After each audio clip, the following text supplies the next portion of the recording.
इस वीडियो में हम देखेंगे input output of basic computer system और उसके इंस्ट्रक्शंस। और इसके इंस्ट्रक्शन जो है एक बार एग्ज़ाम में पूछे जा चुके हैं, तो देखते हैं इनपुट आउटपुट इंस्ट्रक्शंस। और पहले input output of basic computer देख लेते हैं। इसमें क्या होगा, एक हमारा कीबोर्ड है, वो क्या होगा, हमारा इनपुट डिवाइस।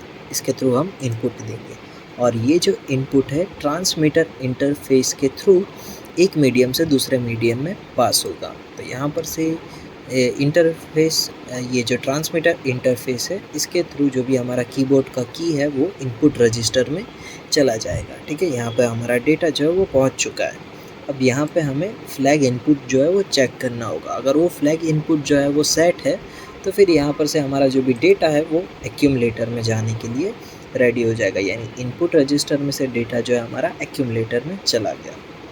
ओके, एक्यूमुलेटर में फिर ये जो भी इसके ऑपरेशन है या फिर प्रोसेस है वो कंप्लीट करके फिर यहाँ पर से हमारा डेटा जो है वो आउट आर के अंदर चले जाएगा। ओके, आउट आर में पहुँच चुका है। अब सेम इसका ऑपोजिट आएगा FGO।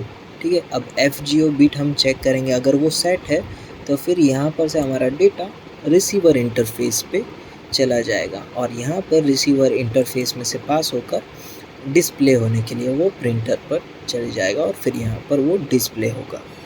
ओके, तो ये था हमारा कुछ स्ट्रक्चर। ओके, तो ये प्रिंटर और कीबोर्ड क्या है, हमारे इनपुट आउटपुट टर्मिनल्स। और ये जो इंटरफेस है वो क्या है, हमारे सीरियल कम्युनिकेशन इंटरफेस। ठीक है, क्योंकि इसके बीच में ये कम्युनिकेशन जो है प्रोवाइड कर रहे हैं, इसके लिए ये जो है हमारे सीरियल कम्युनिकेशन इंटरफेस है।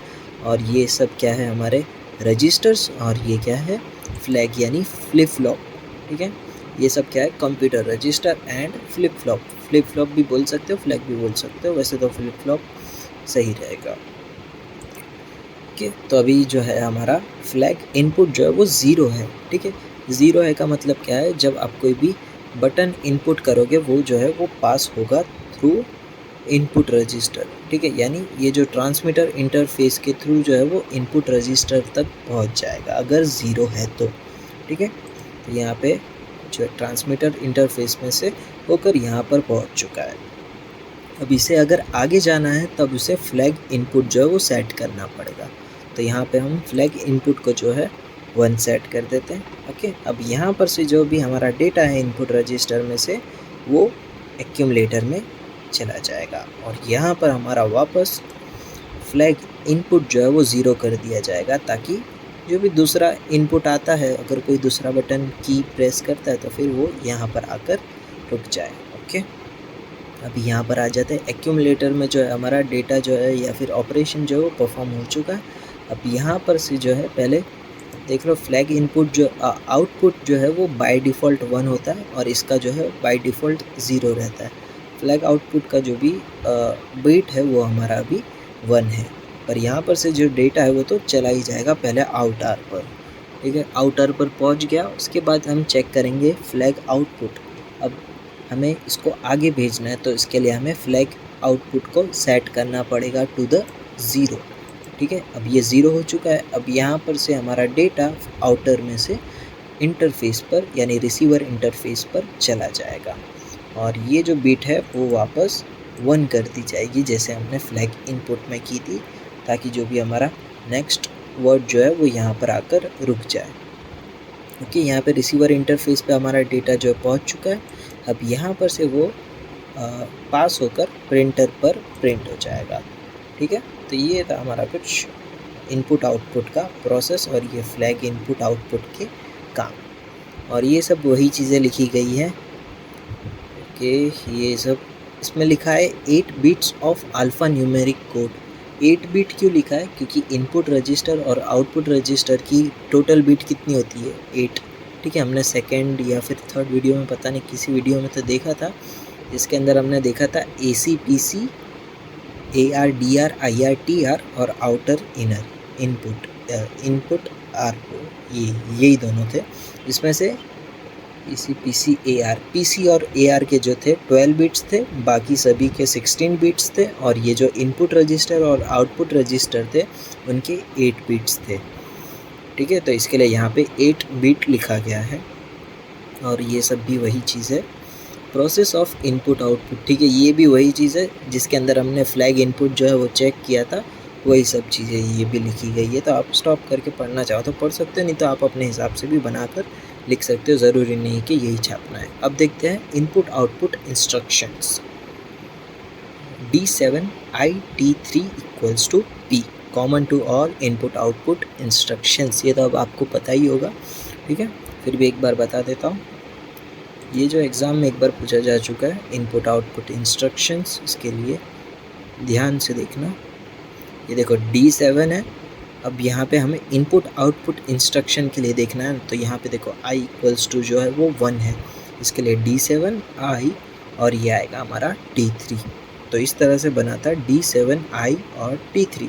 फिर यहाँ पे हमारे जो भी इनपुट आउटपुट इंस्ट्रक्शन है वो एग्जीक्यूट किए जाएंगे। और इनपुट आउटपुट इंस्ट्रक्शंस कौन कौन से थे हमारे, ये देखो इतना पार्ट जो है वो हमारा फिक्स था। अब यहाँ पर से जो है वो 1, यहाँ पर हम एक एक करके शिफ्ट करते जाएंगे और उसके डिफरेंट जो भी ऑपरेशंस है वो हम परफॉर्म करेंगे, ठीक है। देखते हैं, ये रजिस्टर रेफरेंस पे आ गया, इनपुट रजिस्टर, सॉरी, ठीक है। तो ये था हमारा D7IT3, ओके, और IR of I equals to BI, और यहाँ पर हमारी बीट कितनी होगी, 6 से 11। क्यों, क्योंकि यहाँ पर हमें सिर्फ 6 ही ऑपरेशन परफॉर्म करना है, यानी 11 से 6 बीट जो है हमें ऑपरेशन स्पेसिफाई करके देगा, ठीक है। तो हमें 11 से लेके 6 बीट का ऑपरेशन जो है वो फाइंड करना है, जिसमें पहला हमारा ऑपरेशन है INP, that is input character, जो होगा हमारा PB11। 11 क्यों लिखा, क्योंकि ये जो 1 है, कहाँ गया, ये रहा, ये देखो, ये देखो, ये 15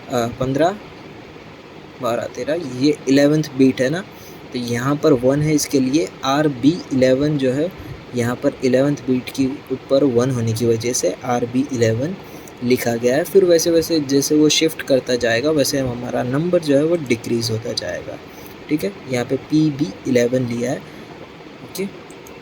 इसमें हमारा ऑपरेशन क्या परफॉर्म हो रहा है, इनपुट रजिस्टर का जो भी कंटेंट है उसे हम एक्यूमुलेटर के 0 से 7 बीट के अंदर मूव कर रहे हैं। क्यों हमने 0 से 7 बीट के अंदर ही मूव किया, ये जो है 0 से 7 एक्यूमुलेटर के लोअर बीट्स हैं, तो इसमें हमने 8 ही क्यों लिए, यानी 0 से 7 कितने बीट्स हो गए, 8।